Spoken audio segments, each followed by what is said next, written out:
Hi friends, எல்லோரும் எப்படி இருக்கீங்க? எல்லாம் நல்லா இருக்கீங்கன்னு நினைக்கிறேன். இன்றைக்கி சனிக்கிழமை. இன்றைக்கி என்ன விளாக் பார்க்க போகிறீங்கன்னா, இன்றைக்கி பெட்ஷீட் எல்லாமே கொண்டு போய் அலச போகிற வாய்க்கால் தண்ணி வந்துட்டுருக்கு. அந்த விளாக் தான் பார்க்க போகிறீங்க. வாங்க வீடியோக்குள்ளே போகலாம். எல்லாமே எடுத்து மூட்டை கட்டி வச்சாச்சு. அதுக்கப்புறம் இன்னும் போய் துவைச்சிட்டு வர்றது தான். நம்ம ஊர்லேருந்து கொஞ்சம் தூரம் போனாவே போதும், அந்த காட்டுக்குள்ளே வாய்க்கால் தண்ணி போயிட்டுருக்குது.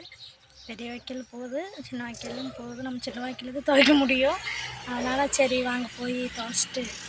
இப்போ மணி எத்தனை மணிக்கு போகிறேன்? சுமாராக 1 மணி நேரம் ஆயிரும் துணி பொழிஞ்சு அலாசரிக்கே. சரி வாங்க இன்றைக்கி ஒரு வீடியோவை பார்க்கலாம். வாங்க வீடியோக்குள்ளே போகலாம். இப்போ தான் நம்ம சேனலை ஃபஸ்ட் டைம் பார்க்குறீங்கன்னா சப்ஸ்கிரைபர் பண்ணி வச்சுக்கோங்க. வீடியோ பிடிச்சிருந்தால் லைக் பண்ணி கமெண்ட் பண்ணுங்கள். வாங்க. அப்புறம் தண்ணி எல்லாம் எடுத்து வச்சுட்டு கிளம்பிட்டோம். சாப்பாடு சாப்பிட்டு. இதுதான் எங்கள் ஊர் பெரிய வாய்க்கால். நேற்று நிறைய தண்ணி போச்சு, இன்றைக்கி கொஞ்சம் குறைஞ்சிருச்சு. இப்போ நம்ம சின்ன வாய்க்காலில் போய் துணி புளி போகிறோம். அப்பா கொண்டு வந்து விட்டுட்டு போயிட்டாங்க வண்டியில். முடியும், ஆனால் நம்ம பெரிய வாய்க்காலில் துவைக்கல, நம்ம சின்ன வாய்க்காலுக்கு போயிடலாம். நிறைய ட்ரிப் விளையாண்டுருக்குறோம்.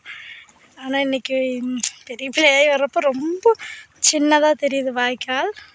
அப்போல்லாம் நம்ம குட்டி பிள்ளையாக இருக்கிறப்ப இதுவே நமக்கு பெருசாக தெரிஞ்சுது. ஆனால் இப்போல்லாம் வளர்ந்துட்டோம் இல்லையா, அதனால் கொஞ்சம் சின்னதாக தெரியுது.